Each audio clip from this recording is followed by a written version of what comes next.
Okay, so we'll get started here. My name is Evan Weiner. I've been here before.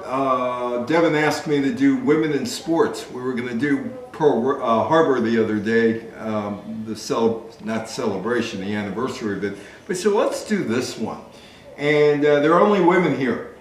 But you're going to have some fun listening to this talk about women. Some men may stroll in. Mary Queen of Scots. She played golf. Gertrude Ederle was the first woman ever to get a ticker tape parade down Broadway before Charles Lindbergh. There's Babe Didrikson that you asked about. Thea Gibson was the first woman, African-American woman, ever to play in the U.S. Open in Queens. Wilma Rudolph. Wilma Rudolph won 3 gold medals in the 1960 Rome Olympics, but maybe more importantly in her legacy, and I interviewed her, was the fact when she came home to a segregated town, Clarksville, Tennessee, and they wanted to honor her, and she said, you can't honor her until you desegregate the town. They desegregated the town. Billie Jean King. Question for you about Billie Jean King. Civil rights pioneer, yes or no? What? Civil rights pioneer, yes or no? Yes, she is. She is. Bobby Riggs, I'll tell you that story too. But I love Billie Jean King. She's great. I've interviewed her so many times, and she's honest, she's funny, she's warm, and she's to the point. Serena Williams is probably the best known woman athlete of today, the tennis player. But like I said, Mary Queen of Scots played golf. We know that she played golf. We don't know how good a golfer she was or how bad a golfer she was. We do know that golf started in Scotland. And golf was brought over to the United States to Yonkers. A guy by the name of John Reed brought it over. And they played in 1888.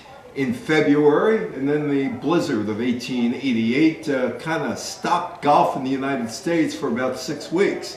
But golf became very popular in southern Westchester, in the Yonkers area, and going a little north.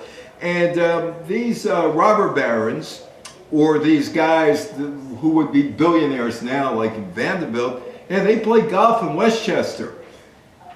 They wouldn't let their wives play golf in Westchester. And they had a lot of money. So the wife said, you know what? You're not going to let us play? We'll show you. In 1897, the St. Andrews Club purchased a new property at Mount Hope, built an 18-hole golf course. Members at the time included Andrew Carnegie and Stanford White, the architect.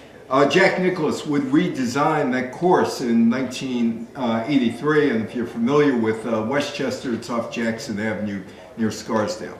And there was Carnegie, 1899. Well, they have these golf courses, right? Except women are not welcome. They told, you're not welcome here. You're not coming here. You're not playing golf. In fact, you shouldn't be playing golf at all. And the women who had means and money said, you know what? We're going to play golf. John Reed, who I said was the guy who brought golf over from Scotland after he was on vacation there, his wife Elizabeth and some of the other St. Andrews women leased land on North Broadway and established the Sag Hill Country Club. And it soon would move overlooking the Hudson River, and by 1896 had over 100 members, most of them women, but there were some guys there. That would get them in sort of trouble, good trouble. There's the Sag Hill, excuse me? Were they allowed to play? Well, I'm going to get to that. in a second. Oh, okay. So here it is. That's the Sag Hill Golf Course. And they allowed men and women to play golf on Sunday. On Sunday. And that was a problem in Westchester and a lot of other places because of blues laws. The blue law. And you couldn't do a lot of things. In fact, there's still a blue law in Paramus, New Jersey, where stores are not allowed to open. They could, because most of New Jersey is open on Sunday, except the local residents are so tired of traffic going to the malls that they keep passing laws saying those malls are not going to be open on Sunday. This is the New York Times. can't play golf Sunday, and I will read it to you. Juris at Yonkers finds player not guilty of breaking the law. What was he doing? Play golf on Sunday. Jurors congratulated on their decision. Attorney and judge have a warm tilt. Never heard of a warm tilt, but apparently they had a warm tilt. Special to the New York Times, which meant it wasn't written by a Times reporter, it was somebody they hired to cover this court case. June 7th, in a courtroom crowded with prominent residents of this place, Yonkers, the question as to the right of man to play golf, notice man to play golf, not woman, man to play golf, on Sunday in Yonkers was decided here today by the discharge of Benjamin Adams. Mr. Adams was arrested last Sunday for playing the game on the links of the Skagkill Golf Club. He was tried before Judge Kellogg in a jury of 6 and was discharged, but only after a hard-fought legal battle, during which there was an angry exchange of words by Judge Kellogg and Joseph F. Daly, one of the attorneys for the defendant. The decision was received joyously by those who played baseball and the members of the Skagkill Golf Club, of which the defendant is a member. Why baseball? Couldn't play baseball in Westchester on Sunday. Because of the women, men were allowed to play baseball on Sunday in Westchester as well as playing golf. The women. What Yes. date are we? Oh, 1900. Now we're going to 1900. Oh, that's what a woman tennis player would look like in 1900. Looked more like a bridesmaid, right? With the dress and all that. Well, women were playing sports, but this guy, Baron Pierre de Coubertin, came up with the new Olympics in 1896. And basically, he didn't want women in the Olympics. He didn't think women athletes were all that good or should get an opportunity. So he tried to marginalize women's sports. After the 1912 Stockholm Games, he and many of his IOC colleagues believed an Olympiad with females would be impractical, uninteresting, unaesthetic, and improper. There were 2 sports left by 1914 when the IOC General Session was going on. No women to participate in track and field, but as before, allowed to participate in fencing and swimming. Well, this woman, Alice Milliet, she's from France, is a rower. And she didn't think she should be thrown out. Let me ask you, should rowers have been thrown out of the Olympics? Female rowers or any female athletes? Well, she decides, well, if we can't join them, let's beat them. There was the formation of the Women Olympics. Do you know anything about the Women's Olympics? No. Well, there were 4 of them. It was an alternative to the male-centric games.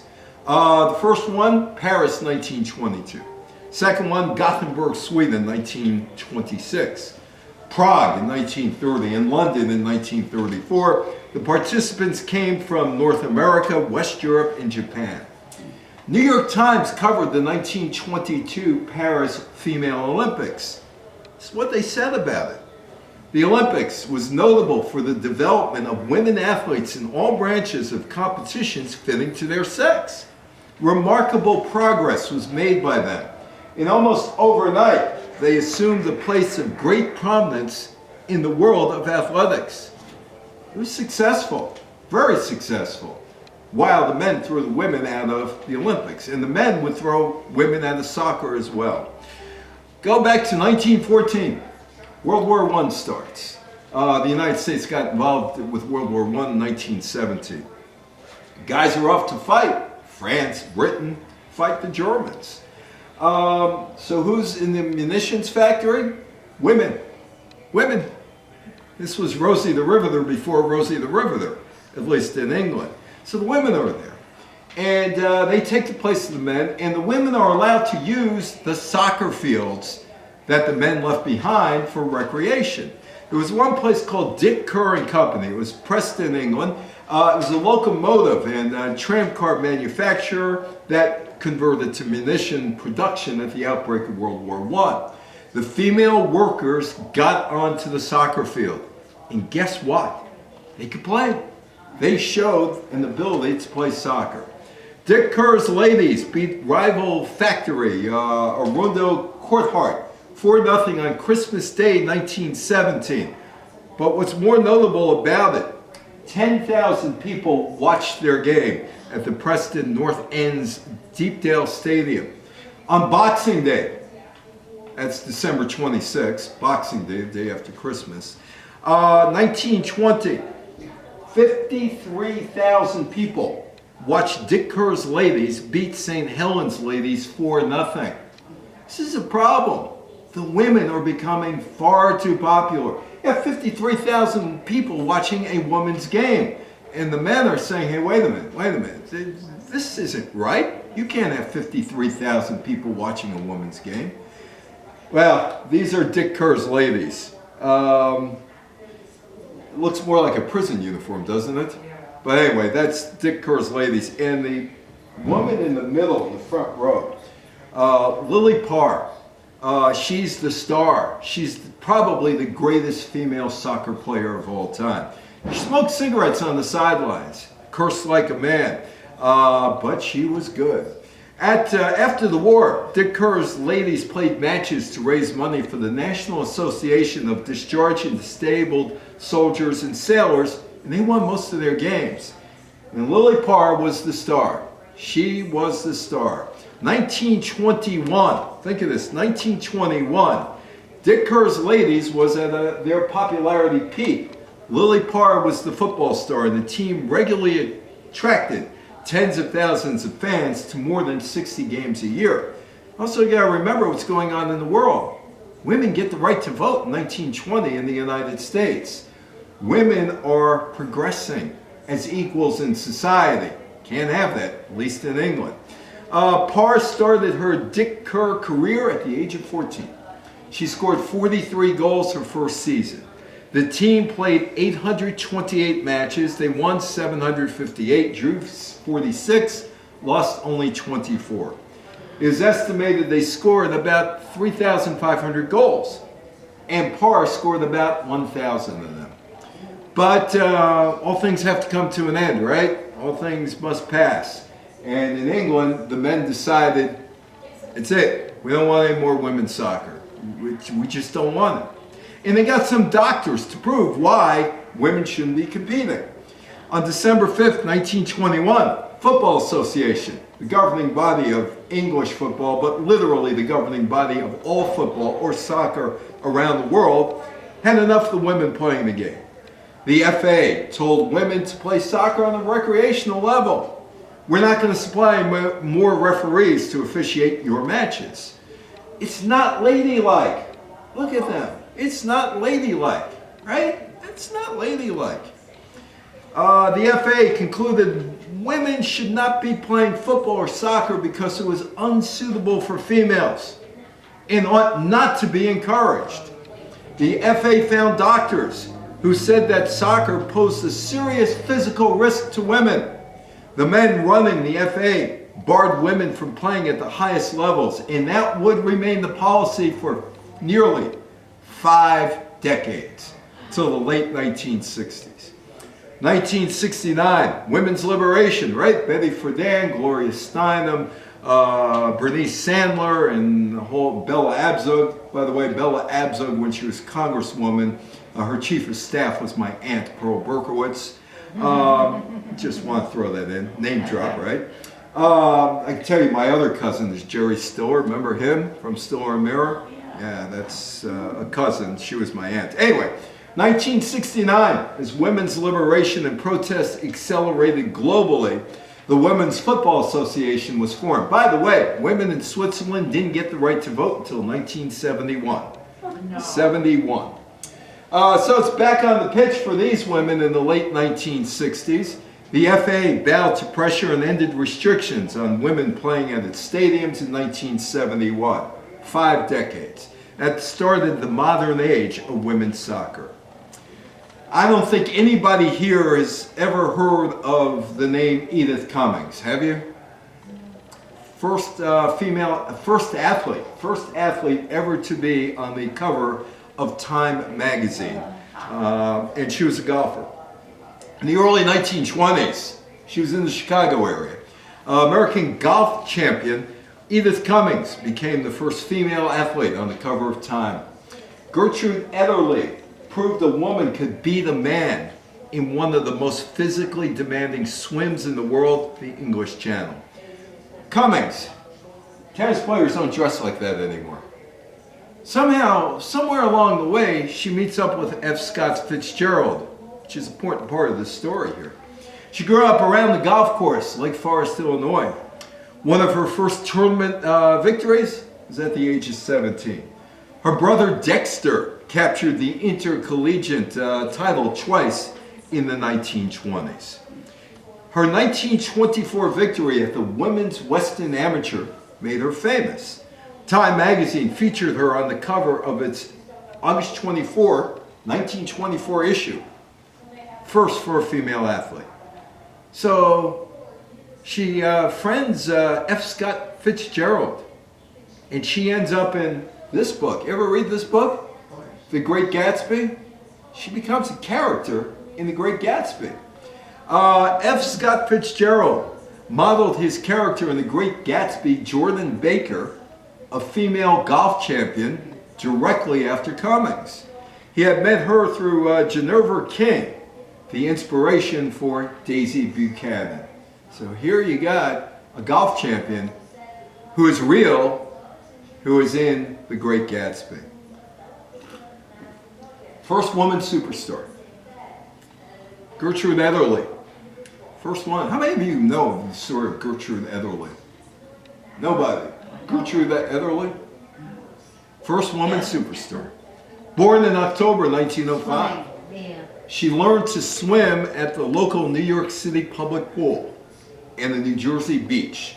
She dropped out of school when she was a teenager to swim competitively. She joined the Women's Swimming Association, won her first local competition at the age of 16. 2 years later, she makes it to the French Olympics, Paris Olympics in 1924. Wasn't good enough for her. She wanted to swim the channel between France and England. She tried to do it in 1925. She didn't make it all the way across. Second try was in 1926, and she had experience now. And she was able to follow the tides. Now, she designed her own swimsuit. Take a look at the average swimsuit in the 19th century, in the 1800s. You were covered from top to neck because you couldn't show any skin. They could almost strangle you. Yeah, could. But this is what they dressed as. She's not going to wear a traditional bathing suit. She designs a bathing suit. Women's bathing suits resembled wool dresses with stockings and shoes when they were designed in the 19th century. We wore them in high school. In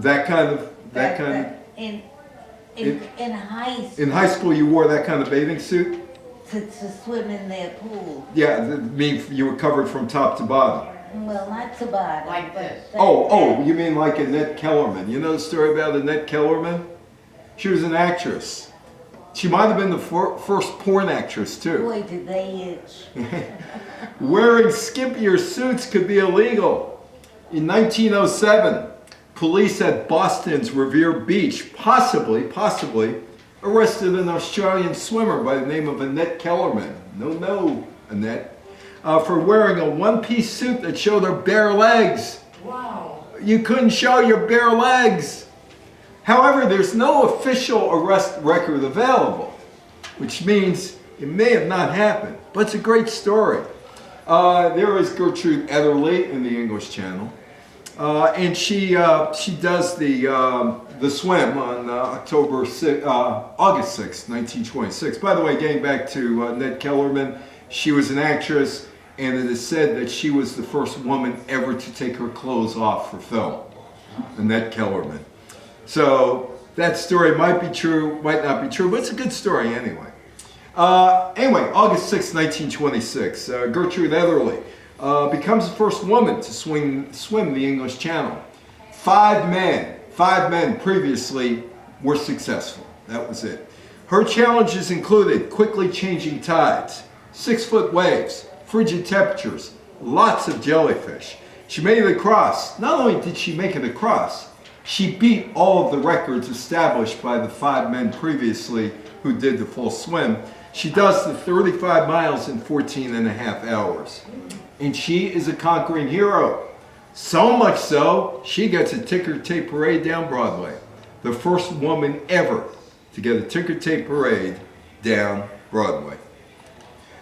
She returns to America. 2 million people greet her with New York City's first ticker tape parade to honor a woman. President Calvin Coolidge, who was called Silent Cal, dubbed her America's best girl. Fame was fleeting though. She was forgotten after Charles Lindbergh's solo flight across the Atlantic in 1927. The Babe. Mildred Dickerson Zaharias. She acquired her nickname during Sandlot baseball games in Texas with the neighborhood boys who thought she batted like Babe Ruth. She was a talented basketball player in high school. She was recruited in high school instead of college. In high school, she was so good by the Employees Casualty Company in Dallas because the company had a semi-professional women's basketball team called the Golden Cyclones. She was so good that they gave her a job to play with them. Between 1930 and 32, she led the team to 2 finals, national championship, and was voted an All-American each season. In 1932, at the Amateur Athletic Union Championship, she placed in 7 events, taking first place in 5. Shot put, javelin, baseball throws, 80-meter hurdles, long jump. She tied for first in the high jump, finished 4th in the discus throw. There she is, greatest athlete of the first half of the 20th century. Her performances in the javelin throw, hurdles, and high jump qualified her to enter the 1932 Olympics, where she again broke world records in 3 events. She won gold medals in the javelin and hurdles, despite clearing the same height as the top finisher. In the high jump, she was awarded the silver medal because she went over the bar head first instead of backwards, which was illegal at the time. She was also a great golfer as well. 1932, November, Fort Worth Invitational, her first golf outing at the Texas Women's Amateur Championship. The following April, she captured the title. But golf doesn't like people off the streets, and she was off the streets. And some of the more socially polished members of the Texas Women's Golf Association weren't too happy with her. And they complained, and that led the United States Association to rule her ineligible to compete as an amateur. She regains her amateur status in golf in 1943, won 17 consecutive tournaments, including the British Women's Amateur Championship, first American to do so, before turning pro in 1947 with the Ladies Professional Golf Association, which she helped put together. She was the LPGA's leading money winner between 1949-51, and she contracted cancer. But she was also a racist. And there are 2 women here, Tidy Pickett and Louise Stokes, who made the 1932 Olympic team. Do I see a black woman You there? see 2 black women there. Great. There are 2 black women, 1932. But like Marty Glickman and Sam Stoller, the 2 Jewish men from New York who were unable to compete in the 1936 Berlin Olympics, the 2 African American women did not compete in the 1932 Olympics because of Jim Crow racism and the Babe. Tidy Pickett and Louise Stokes were on the U.S. Olympic team in 1936. They were the first African American women ever on that team.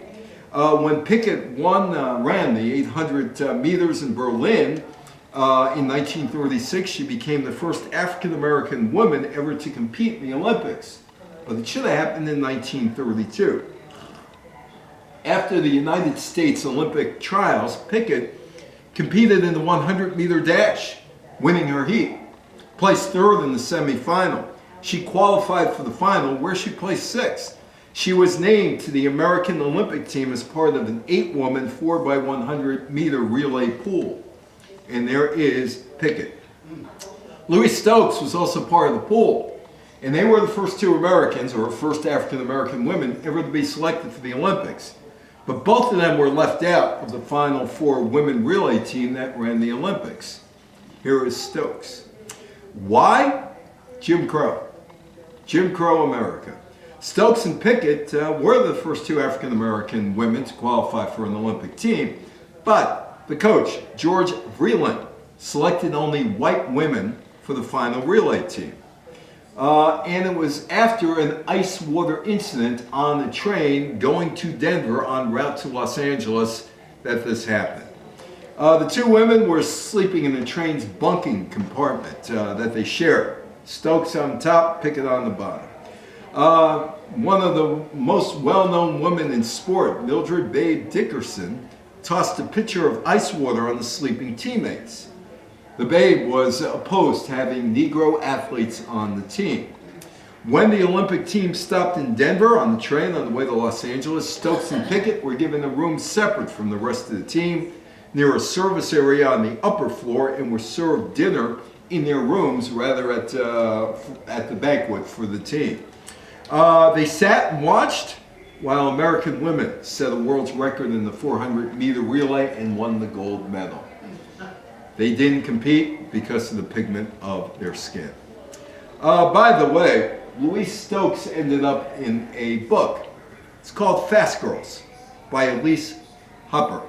And it's a novel based on what happened in 1936 at the Olympics. And there is, of course, Adolf Hitler, who presided over the 1936 Summer Olympics.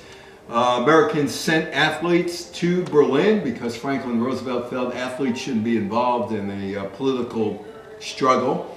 And I worked with Marty Glickman in the late 1980s at his broadcast school, and I talked to him about should Americans have boycotted the Berlin Games. He said They no. should have boycotted it at Munich too. Yeah, they well, didn't. yeah. But Marty said no, I agreed with Roosevelt. I was 18 years old, I was a brash kid. In fact, his autobiography is called The Fastest Kid in Brooklyn. And he said, I want to win that gold medal and stick it right in the Fuhrer's face. But anti-Semitism ended Marty and Sam Stoller, who I also knew, their chance at the gold medal. Gretel Bergman. Have you heard of Gretel Bergman? Never heard of her? Best athlete in Europe. Best athlete in Germany. 1936. 2 weeks before the Olympics began, German officials informed the Jewish athlete Gretel Bergman that she was denied a place on the team. She had equaled the German women's record in the high jump. The Germans sacrificed a chance for a gold medal with this action. I spoke to Gretel Bergman at the New York Athletic Club in 1993. And I only had a one-word question for her because I knew the whole story about her, and they allowed her to compete up until the final, and then they pulled the rug from underneath her and she couldn't compete. But there's an HBO, or was an HBO documentary about her called Hitler's Pawn, P-A-W-N, Hitler's Pawn. And so I knew the whole story about her. She faded into obscurity after she came over to the United States in 1937. But I had only one question for her. Why? She gave me the answer. I was the great Jewish hope. You don't understand what was going on in Germany in 1936. They were taking our rights away. They were taking our jobs away, taking our right to an education away. And they were moving us around, and they were moving us out of a town to another town. We were moving around, and around. But I wanted to give my people some hope. I really want to give my people some hope. Oh, there was no chance of me ever running in the Berlin Olympics. None whatsoever. But everything taken away, I want to give our people a ray of hope. Well, in the end, in 1937, Gretel Bergman was able to obtain papers that allowed her to immigrate to the United States. She landed in New York City, no more than $10 in her pocket, with her boyfriend, Dr. Bruno Lambert, who also had $10 in his pocket, but they had sponsors in the United States and were able to go to Forest Hills. The $10, that's all the Germans allowed you to take if you were leaving. She worked as a masseuse, housemaid, physical therapist. She also competed for United States national teams in 37 and 38, but she would have a new life in the United States, and that is her husband, Dr. Bruno Lambert. Her name in the United States was Margaret Lambert. Her first name was Margaret. Her nickname was Gretel. So she's continued in the United States and won the 1937-1938 Women's High Jump Championship. In addition to the 1937 Shot Put Championship.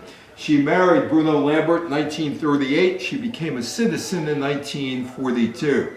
But the Olympics, well, she was not allowed in the 36 Olympics, nor were Sam and Marty. No Olympics in 1940, no Olympics in 1944. And by the time the next Olympics took place in London in 1948, she was too old, as were Marty and Sam. In fact, Marty went on to a new career. She would fade into obscurity until her introduction into the Jewish Hall of Fame at Wingate Institute in Israel in 1980. Her legacy is simple. The Olympics honored her in Atlanta in 1986 with a gold medal. Why a gold medal? Because they knew that she was going to win a medal in 1936. So 60 years later, she went there. Russ Greenberg and a couple other people, Fuchs over at HBO, wanted to do something with her, and they hounded her. Let's go back to Germany. She said, I'm not going back to Germany. Come on, let's go back to Germany. Let's go. And she did. In 1999, she found the stadium in Lapham, where she trained, was named in her honor. There was an HBO special in 2004 called Hitler's Pawn. She died at the age of 103 in Forest Hills in 2017. There was one Jewish woman, or one woman of Jewish ancestry, at the Olympics in 1936. Her name was Helene Meyer. Her father was Jewish. And the German authorities allowed her to represent Germany at the Olympics because she was viewed, even though she was viewed as a non-Aryan, because her father was Jewish. She won a silver medal in women's individual fencing, and like the other medalists for Germany, gave the Nazi salute on the podium. No other Jewish athlete competed for Germany in the Summer Olympics. She died at the age of 42. Didn't leave much correspondence behind. No film clips of her talking about that time. She never wrote a book, but she would flee to California, where she lived out her life. In 2000, Sports Illustrated named Meyer the greatest fencer of the 20th century. 1943, men are off to war. Phil Wrigley owns the Chicago Cubs, of Wrigley Chewing Gum Company, is worried that baseball at some point is going to end during World War II, but he wants to keep things going in terms of baseball. 16 teams, 16 major league teams, 300 minor league teams. So he comes up with an idea called a women's baseball league. Officially, it's called the All-American Girls Professional Baseball League. It starts in 1943. It lasts until 1954. Why was it killed off? Television. People stayed home. It was good entertainment. In fact, it was a showcase to show that women could play baseball. The bells of the ball game. Unknowingly, or people didn't expect this, they played at a really high level of baseball. The league drew 1 million customers in 1948. Short skirts, you had to have short skirts and play lipstick and put lipstick on while you were playing. Phil Wrigley and Arthur Meyerhoff, who was the league's later owner, you wouldn't exactly invite them to a party with Betty Friedan or Gloria Steinem. They just wanted some business.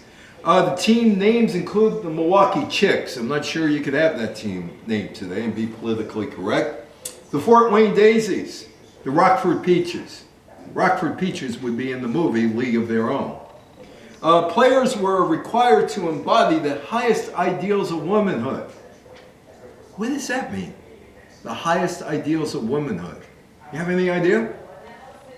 Well, they did. Women had to put on lipstick while they played, and they had to play in short skirts. The girls had to go to charm school. God. They were forbidden to wear trousers or drink alcohol because they were, they had to embody the highest ideals of womanhood, right? Oh, here are the players listening to some crusty old guy who probably played around 1900, giving them some advice, or maybe even the 1890s, giving them some advice. Wrigley got his talent from the amateur softball leagues around the Midwest. During the early seasons, they used a large, almost softball-sized ball, but these women were so good that they could use a regular baseball. It was pitched underhanded, the old ball. The women's game looked in the final years like a real baseball game.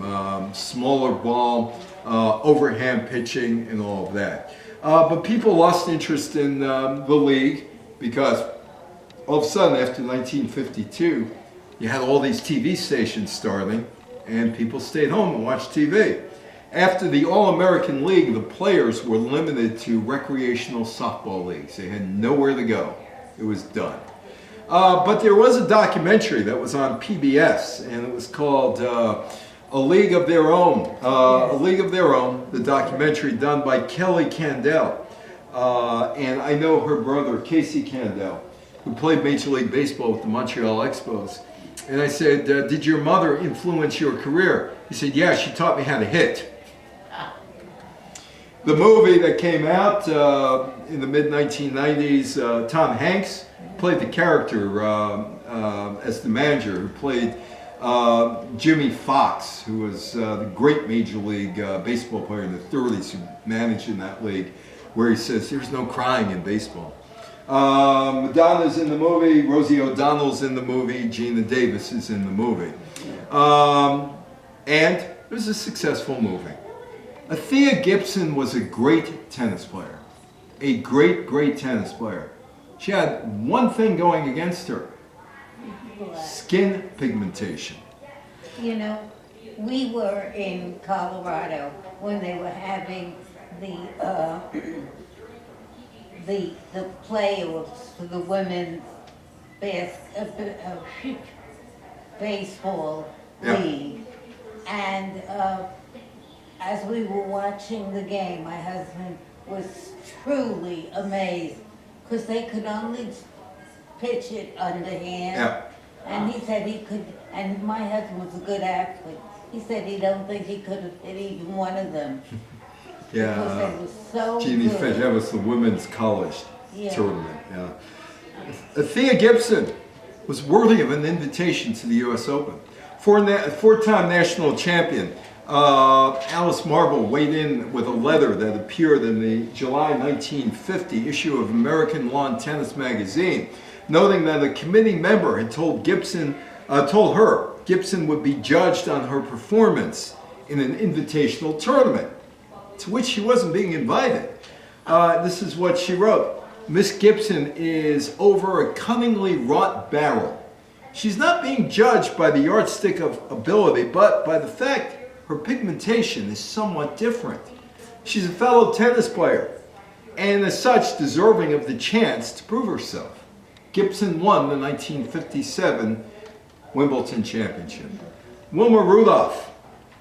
She's got a really interesting story because they didn't think she was going to be able to walk, the doctors, when she was a kid. She was one of 22 children, constantly surrounded by support and care, which she needed because she had poor health. Rudolph survived bouts of polio, scarlet fever. Her illness forced her to wear a brace on her leg. Rudolph's diagnosis was very bleak. My doctor told me I'd never walk again. My mother told me I would. I believed my mother.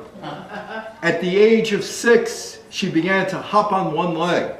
By 8, she could move around with a leg brace. By the age of 11, Rudolph's mother discovered her playing basketball outside. She quickly turned to sports. She was a natural athlete. and that's a picture of her with her gold medals. 1956 Olympics, she won a bronze medal in the 4x100 relay. 4 years later, Rudolph headed to the 1960 Summer Olympics in Rome. Her performance cemented her as one of the greatest athletes of the 20th century. She won 3 gold medals, broke at least 3 world records. She became the first woman to win 3 gold medals in track and field at the same Olympic Games. But there's a problem. They want to honor her at home. They want to honor her at home. She lives in Clarksville, Tennessee. This is the Jim Crow South, 1960. Not long after the sit-ins over in Greensboro at the Woolworths. Solid Jim Crow areas, Tennessee. Okay, you want to honor me, okay? Okay, you want to give me a homecoming parade. That's good. But it's got to be open to everybody. It's not going to be a segregated event, as the usual custom. Her victory parade was the first racially integrated event ever held in the town. At that night, the banquet the townspeople held in our honor was the first time in Clarksville history that blacks and whites had ever gathered for the same event. It's my father-in-law with Billie Jean King. Billie Jean King is one of my favorite people, as I said. This was at, I think, the 21 Club. I think that's where it was. Back in the mid-1980s, my father-in-law used to go with me to cover news conferences. And he'd take pictures. He'd dress up better than me, so he could take pictures with athletes like Billie Jean King. I think Billie Jean King's a civil rights pioneer.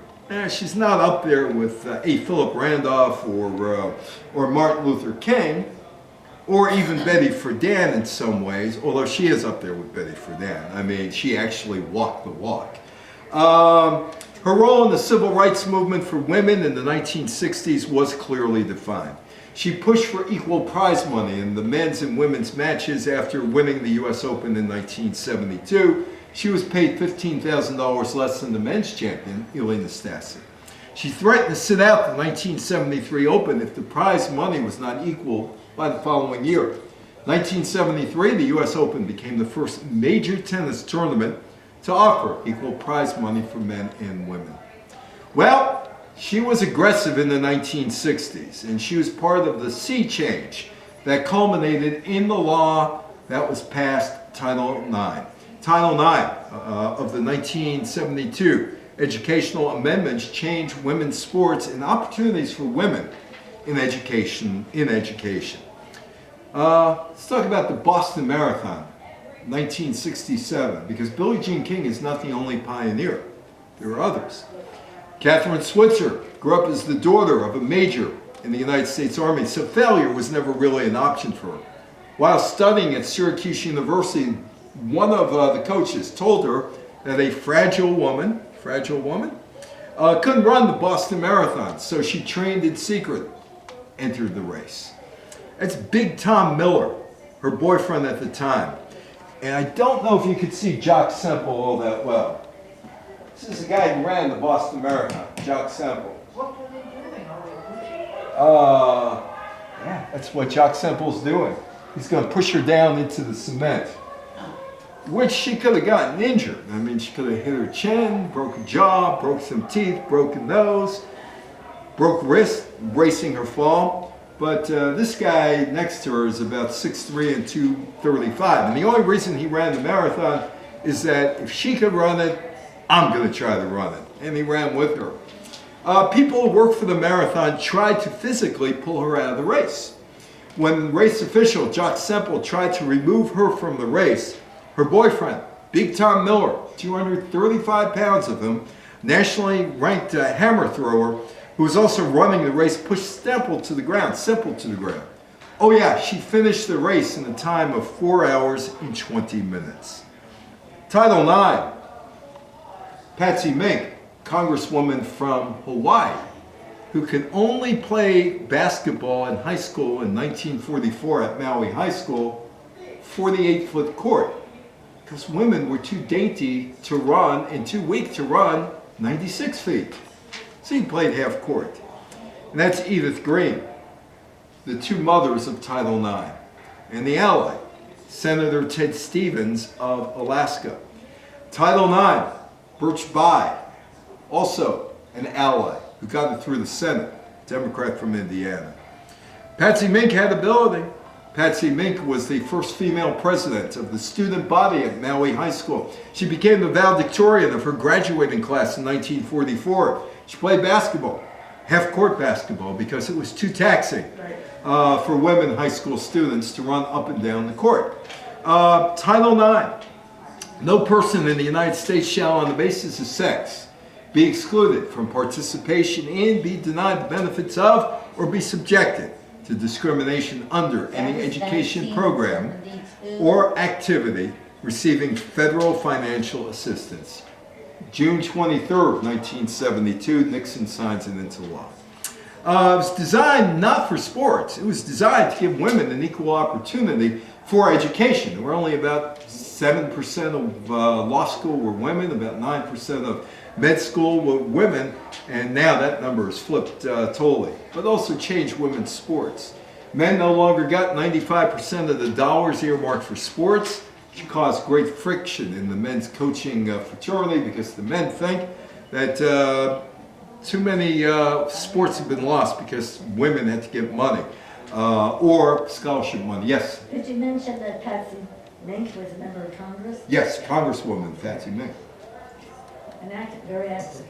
The battle of Title IX legislation is still being fought. Coaches say that they don't want men's programs cut for women to stay in compliance with Title IX rules. Ann Myers was the first woman ever to get a scholarship in college for sports. My friend Donna DeVerona lives down in Stanford, won 2 gold medals at the 1964 Tokyo Olympics. She tried to get into Stanford University with a scholarship. 2 gold medals wasn't good enough, or her brains weren't good enough for a scholarship. Ann Myers finally got a scholarship after Title IX in 1974 to play basketball at UCLA, University of California, Los Angeles. 1979, she became the first woman to sign a contract with the NBA's Indiana Pacers. She failed to make the team. Bernice Guerra was an umpire for 1 game. The story about Bernice Guerra starts in 1969. She receives a contract from the National Association of Professional Baseball Leagues to work in the Class A short season New York Penn League. Quickly after that, she gets a telegraph from the then NAPBL President Philip Payton, informing her that her contract was disapproved and invalid. What? Well, here's the reason. Baseball executive Ed Doherty claimed that umpires needed to be 21 to 35 at the time, minimum of 5'10" tall, and 170 pounds. Guerra was 38. She was 5'2", weighed 126 pounds. And even though she had prior umpiring experience for the National Baseball Congress in Bridgetown, New Jersey, and as she put it, in recreational programs in the slums, she wasn't good enough to be an umpire in the lowest level of minor leagues. On June 24th, 1972, Bernice Guerra, after 3 years of court battles, got onto a minor league baseball field. She umpired a Class A minor league game between the Geneva Rangers, a Texas Rangers affiliate, and the Auburn Phillies, Philadelphia Phillies affiliate of the New York Penn League. She was greeted at her hotel, and this wasn't the Ritz-Carlton, this is like a Super 6 or a Hotel 8, with protests after getting her assignment. And think of this. Think of this. What kind of mentality is it that you're so upset with a woman umpiring a game that you go to a hotel, throw rocks at her room, also break a lamp, one of those lamps, outside. What kind of mentality is that? Then she finally gets onto the field. She's an umpire.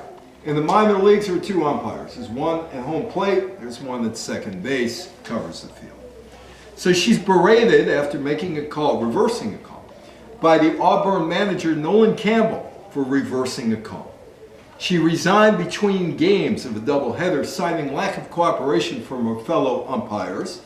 Campbell told her that she should be in the kitchen peeling potatoes. She never got any support. Bernice would always say, her husband Steve Guerra said, that I could beat them in the courts, but I can't beat them on the field. She was gone. You've come a long way, baby, to get to where you are today. You got your own cigarette now, baby. You've come a long way. How condescending is that? It's a catchy tune. It's condescending. Virginia Slim Circuit, you've come a long way. Talked to Billie Jean King about that once. He said, why'd you take the tobacco money? Nobody else wanted to give us money. The first organized tour couldn't find a sponsor. Women's tour.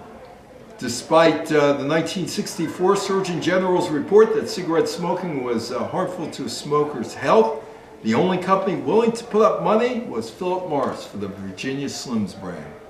The tour took the money. Founded in 1970, the Virginia Slims Circuit became the basis for what became the WTA Tour. The players, the original 9, rebelled against the United States Lawn Tennis Association due to the wide inequality inequality between the amount of prize money paid to men's players and women's players. And she is the leader, Billie Jean King.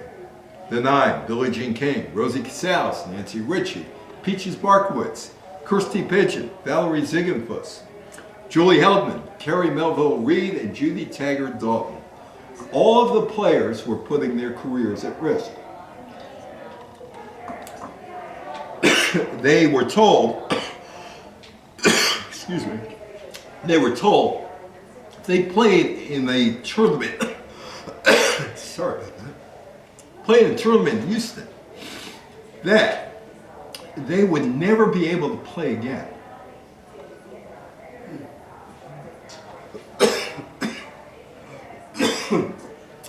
The 9 women, the 9 women called their bluff. They played. Well, you don't have to. I'm okay. Would you like water? I have one. Oh. Anyway, Billie Jean King in 1983. It's a protest in Boston by anti-smokers. And they go up to her and they say, why'd you take the money? Why'd you take the money? She said, I believe in the free enterprise system. It's up to the woman herself to make a choice whether to smoke or not smoke. The most important thing is that we're well informed and that we make our own decision. It was blood money. Ellen Merlo, the Director of Marketing Communications for Philip Morris USA, which made Virginia Slims, noted that the company did sponsor them, 71 to 78. And she said, when we get involved in a promotion, it's obviously to create a greater visibility for our brand name. But we never ever ask the player to endorse our product. Not true. You look at the court and it says Virginia Slims. You look at the gear that the players were using, it said Virginia Slims. So even though they didn't say we're supporting this, they were supporting it. This guy is my friend, the late Shelley Saltman. I know, Shelley, you're listening to me right now because you're on that burner phone trying to get a hold of me, but wait 15 years. This is the guy who was responsible for the Billie Jean King, Bobby Riggs tennis match. A network spectacular, as Howard Cosell would say. Yeah, Shelley was responsible. Was that rigged? So that, she would.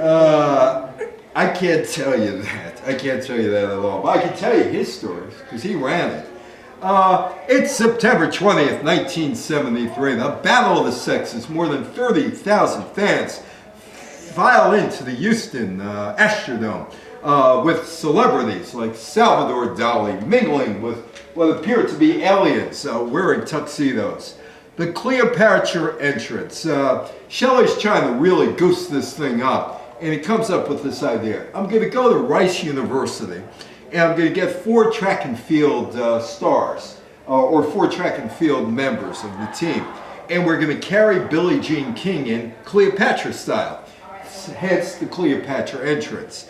And then we're going to go and we're going to get these busty women, and they're going to dress next to nothing, and we're going to call them Riggs Pigs. And they're going to be paid, they were paid to support Bobby Riggs, who was sponsored by Sugar Daddy. King entered the playing court on the gold litter carried by the 4 shirtless members of Rice University's track team, while Bobby Riggs arrived via rickshaw, flocked by his bevy of Bobby's bosom buddies. I said, how long did it take you to come up with this? He said, one afternoon. They exchanged pregame gifts. Shelley had to get a pig, a baby pig, so that he would give that pig to Bobby Riggs, who would hand it to Billie Jean King, and he was able to get a Sugar Daddy lollipop for King. King against Riggs, a network spectacular, an absolute network spectacular. Billie Jean King, 2008, I'm sitting there with her, and I say to her, you know, why'd you do it? I said, if you win, you beat a 55-year-old guy. If you lose to a 55-year-old guy. And she said, years later, she said, you know, I often wonder about it. But she said this, remember, Title IX had just been passed. I really didn't want it to be weakened. I thought with Margaret Court, who played Riggs, losing it, it'd be a good chance for some people to start jumping on the bandwagon to weaken Title IX, hurt our tour, to hurt women's sports, the women's movement. Except it was an educational, not a sports enactment. As soon as I found out Margaret had lost, I knew I definitely was going to play Bobby Riggs. I had no choice. Now it goes, so was this. I loved Howard. Howard and I got along real great. I'm still friendly with his grandsons. I It was love. a joke. He was. I'll tell you what. You want to see entertainment? He was good. I mean, I saw the entertainment up close one night with Howard just riffing, and he comes up to me afterwards. He said, and my wife, he said, well, what do you think? I said, Howard, you were terrible. I didn't think so. And he invited my wife to... Entertainment. Yeah, he was entertaining. He invited my wife to sing Hatikva at Hebrew University fundraiser that he was heavily involved with. And he calls me up one day, don't do it, I don't like those people, they fired me. And that was the end of that. But my wife and I were heavily entertained by Howard over the years. The hype, Riggs, I'll tell you why I'll win. She's a woman, and they don't have emotional stability. Well, Billie Jean King won, and she became actually really good friends with Bobby Riggs. Really, really good friends. And they did some things like the Odd Couple.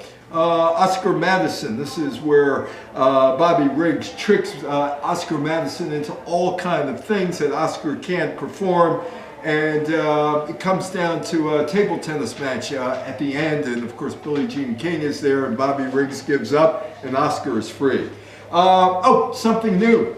November 7th, 1973, New Jersey became the first state to allow girls to play Little League Baseball. What Yes, year? 73. Tennis stars. Chris Everett, Martina, Serena and Venus, Nadia. First gymnast. Ever get perfect 10 in an Olympic event. I'm done. I'm almost done. Anyway, she became a big star. The song, Nadia's theme, became a #1 hit, earned the Grammy Award. Nancy Lopez, a great golfer, 1978, she's the Athlete of the Year. Female Athlete of the Year, LGPA Rookie of the Year, Player of the Year. She was on the cover of Sports Illustrated. Without Title IX, no Ginny Finch. No U.S. Women's World Cup soccer team. No WNBA, no Misty May Trainer, Kerry Walsh, Lindsey Vonn. Almost every female athlete in the U.S. today has benefited from Title IX in one way or the other. 1996 Olympic basketball team, the women, paved the way for a new league. It was called the WNBA, Cheryl Swoops was the first star, but there were two leagues. There was one called the American Basketball League. They didn't have the money. They folded. The NBA has been very serious about including women in their business. The league hired Violet Palmer as a referee in 1997. The American Basketball League folded after 2.5 years. It went broke. Brandy Chastain, who was on the 1999 U.S. National Women's Soccer World Cup Soccer Championship team. 2008, we sat down, we talked about why women's sports was not clicking. And basically she said this: we need a good old girls network. We need women as CFOs, CEOs to give us money. Katie Ledecky and Lindsey Vonn and Danica Patrick and Rhonda Rosie and Megan Rapinoe are our big women stars. Equal pay. United States soccer team, women's soccer team, finally got equal pay after filing a wage discrimination suit against U.S. Soccer in 2016. All 28 squad members filed a discrimination lawsuit in March of 2019. In 2021, the United States Federation offered identical contracts to men and women national teams in an attempt to resolve its gender pay dispute September 2021. When the women won the World Cup and came back for a ticker tape parade down Broadway, this is the message that was given by people watching the parade. Equal pay. Thank you. February 22nd, we're done in a minute here. We're done. February 22nd, the agreement called for each player to get, the players to get $22 million in direct payment, and U.S. Soccer said it would take care of the women after that. Women's sports. Women's sports are becoming more popular, much more popular. We heard about Brittany Griner being released. The WNBA has to do something about the money because the players go overseas because there's no money. There's still no money except for tennis in sports, at least not basketball, at least not in soccer. But men are beginning to like women's sports. And I doubt that you'll ever see a situation like you did in 1921 where a country decided to, or a country's football association decided to ban women from playing soccer. And I don't think you'll ever see a situation again where two Olympic athletes are banned because of their skin color. You've come a long way, baby, to get to where you are today. You don't need a new cigarette, but there are still steps that need to be taken. Anyway, thank you so much. It is your time to